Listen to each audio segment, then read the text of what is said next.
Hey y'all, it's Angela, and let's get started making this project bag. First, let's talk about the fact that I have some sewing constraints here. I don't have a big cutting table, so I kind of had to bring mine down a little bit. So I am doing a 14-inch wide one. I'm not going to talk a lot exactly about sizes because if you want to get specific sizes, a specific size one, I feel like you need to go by the byannie.com project bag, what do you call it, pattern, and just do that. But this is gonna just kind of show you the tips, and it's gonna show you like the extras that I'm doing to mine to make it a little bit better. So let's get started with what all I've got. Okay, so here's what I got. I actually bought binding. Now you can make binding for yours, but I actually went and bought binding for mine because I'm kind of trying to do this like in a very small space. I have thread, purple, to match. So whatever thread, bobbin thread to match. I have a 4 by 22 piece of fabric that I'm not going to put anything on. I'm just going to leave it like this. I am going to iron this one in half.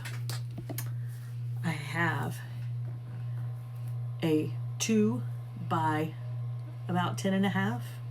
This is for my handle. I'll show that to you later. I have one piece of By Annie's foam. I went with 14 by 14. That's what size my bag is going to be. Now, you can do whatever. Like I said, go buy the pattern, look at the pattern, and that'll help. I'm just kind of showing you how to do it. I got a zipper that matches, that's at least as wide. You want it to be at least as wide as whatever size you're going with, whatever you're going to make. You want it to be at least as wide so that you can just put it in there. Now, if it's too short, you can add zipper tabs, and I can show you that in another video. I also got, this is I think it's 7-inch by 14-inch. Again, my width is 14. This is a 7-inch window, so that's what I'm going to put in mine. This is the fabric for my handle. It is, remember I cut the foam at 10. This is about 11 inches by 4 inches. And I'll show you how we do that later. This piece is 14 by 4. This piece we are going to put some SF 101 on the back of.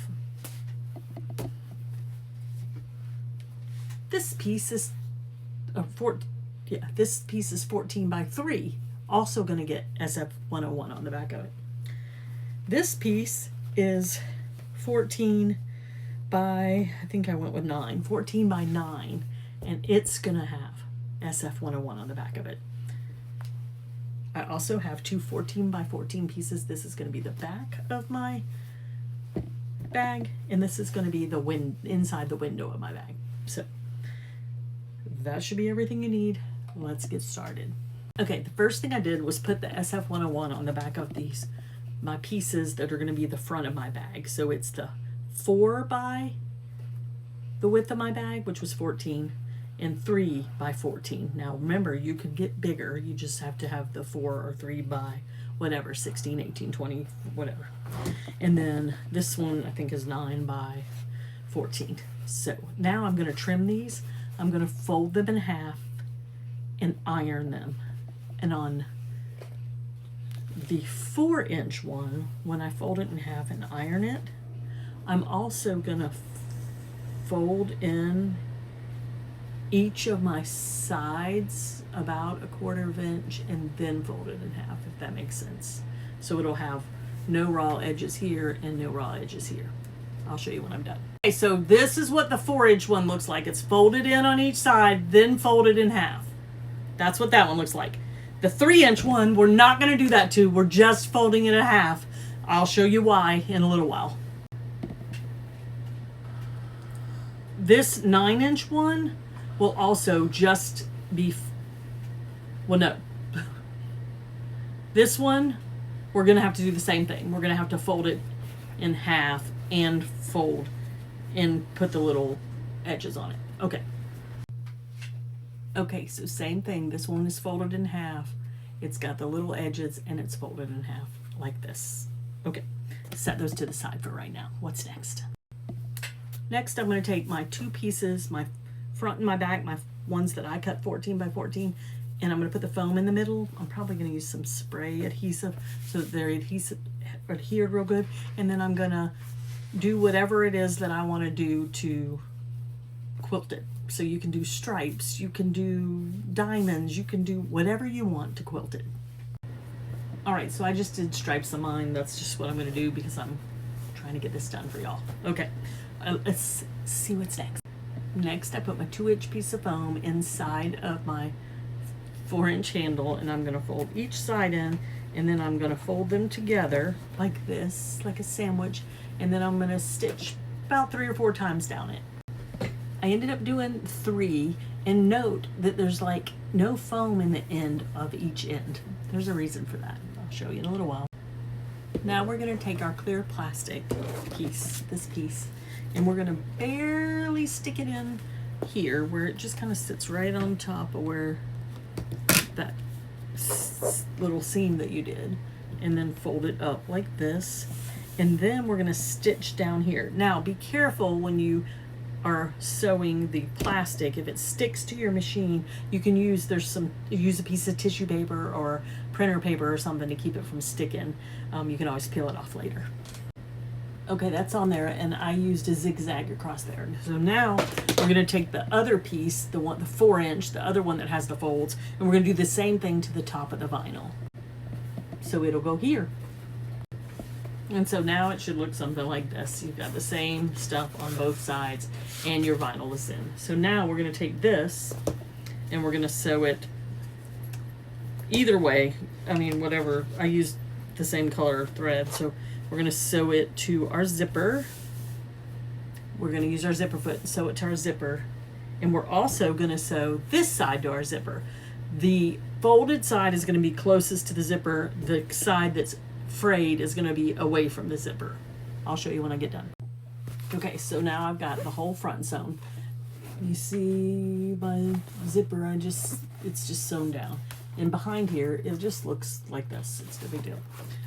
This is the open end, and the folded end is down closest to the zipper. And you want to make sure your zipper now is kind of somewhere, in there, because you're going to trim that in a little while. Okay, we're going to set that to the side. We are going to take this piece, and we are just going to iron it in half for right now. This piece does not have anything on the back of it. Nothing on the back.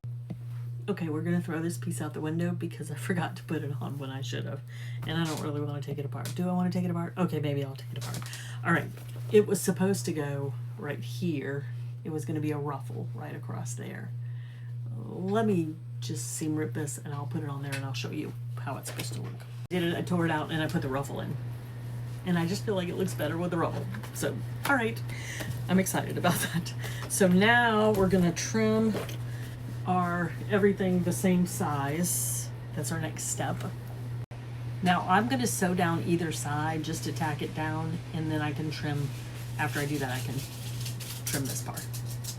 Now I didn't sew on to the plastic because it won't work, but I just sewed right here, and now I'm going to trim this. Also make sure your zipper is where it's supposed to be and not over here. Ask me how I know.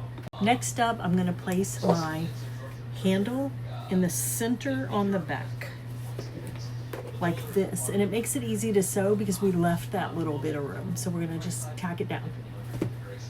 All right, so now you can either make bias tape, or you can use your bias tape that you bought, which is what I'm going to do, and we're going to have to bias bind the whole thing. So we're going to sew it to the back, flip it around, and then sew it on the front. All right, so this is mine. It's a little smaller than the other ones, but it's stinking cute. Look at it. I messed up this corner. I got to go back and fix it, but everything else looks good. It's so cute. Look at it. I think the ruffle makes it. What do y'all think? Let me know if you need help. I'm going to do another one.